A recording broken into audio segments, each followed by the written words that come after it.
سلامونه د کرکټ مینوالو، هیله ده چې تاسو ټول به راته روغ او جوړ یاست. افغان 19 کلنې لوبډلې په نړیوال جام کې خپله پرله پسې دویمه لوبه هم وبایلل. افغان لوبډلې په نړیوال جام کې د نیوزیلنډي لوبډلې څخه شرموونکې ماته وخوړل او په دویمه لوبه کې هم له ماتې سره مخامخ شوه.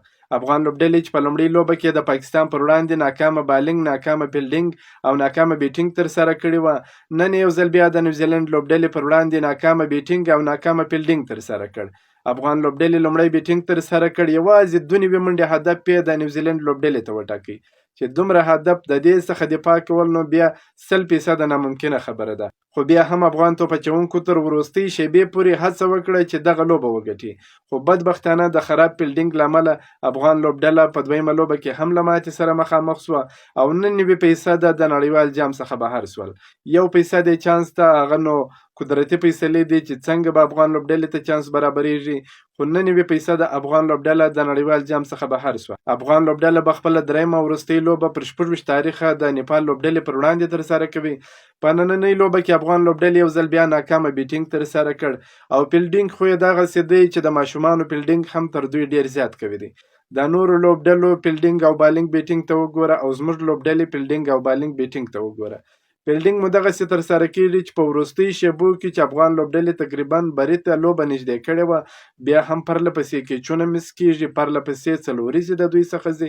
یعنې په ټوله لوبه کې 9 افغان لوبډلې سم بیټینګ ترسره کړی دی، یوازې 2 نوي منډې هدف یې ټاکلی دی او په فیلډینګ کې بیا د دوی څخه ډېر زیات مس فیلډینګ سوی دی، کیچونه یې مس کړي دي چې په پایله کې افغان لوبډله یو ځل بیا له ماتې سره مخامخ شوه. هغه بیټسمینان چې پر دوی باندې ډېر زیات حساب کېدی لکه حسن عیساخیل، نعمان شاه، سهیل زرمتی او داسې نور ډېر په واسطو باندې راغلي وه، د میرویس اشرف په خوښه راغلي وه، د اسدالله خان په خوښه باندې راغلي وه، همداراز د نصیب خان په خوښه باندې راغلي وه، د راشد خان محمد نبي، هر یوه تر خپله وسه پورې خپل ملګري دوستان خپل خپلوان په لوبډله کې ځای کړي وه. د واسطو د لوبډلې نتیجه تاسو په خپله په میدان باندې ګورئ. افغان لوبډلې چې په اسیا جام کې ناکامه لوبې ترسره کړې، بیا درې اړخیزه سیریز ناکامه ترسره کړ، دا د نړیوال جام هم ناکامه پیل کړی دی.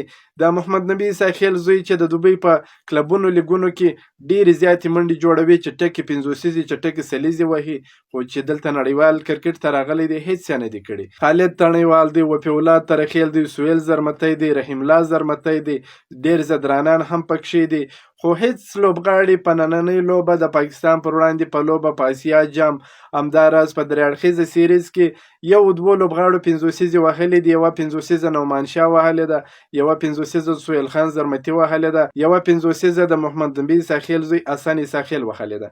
نور ټول ټیم ناکامه روان دی. هغه لوبغاړي چې استعداد او وړتیا درلود له هارون خان و، یما عرب و، حزب الله درانی و، داسې نور ډېر لوبغاړي وو چې زما به یې نومان هیر سي، هغوی ته چانس نه ورکول، د واسطو لوبډله چمتو کول او په نړیوال میدان کې تاسو د دوی نتیجه ګورئ. نو ډېره ناکامه لوبه ترسره سوې ده.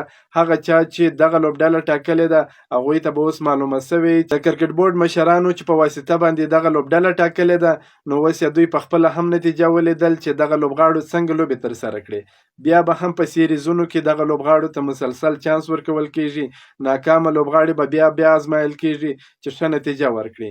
نو افغان لوبډلې په نړیوال جام کې دویمه ماته هم وخوړل او تېره شپه اسدالله خان ویلي وه چې لوبغاړي د کنډیشن سره بلدتیا نه لري.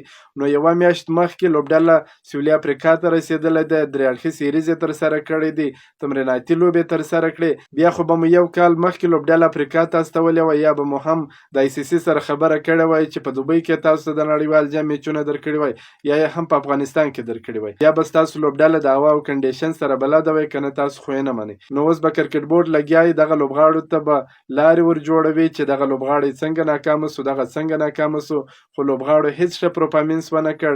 د دوی پر مخ باندې یو کلکه څپېړه ده، د هغه لوبغاړو سره ظلم کول چې استعداد او وړتیا درلودله هغه یې ډراپ کړل، خپلوان یې کې واخیستل، د خپلوانو نتیجه تاسو ولیده. بالینګ بیا ډېر زبردسته په زړه پورې بالینګ ترسره سو. افغان لوبډلې لپاره الله محمد غضنفر 3 ویکټې ترلاسه کړې، خلیل احمد او عربګل مومند 2 ویکټې ترلاسه کړې او کپتان نصیر خان بیا 1 ویکټه په وروستۍ کې په چل باندې ترلاسه کړه.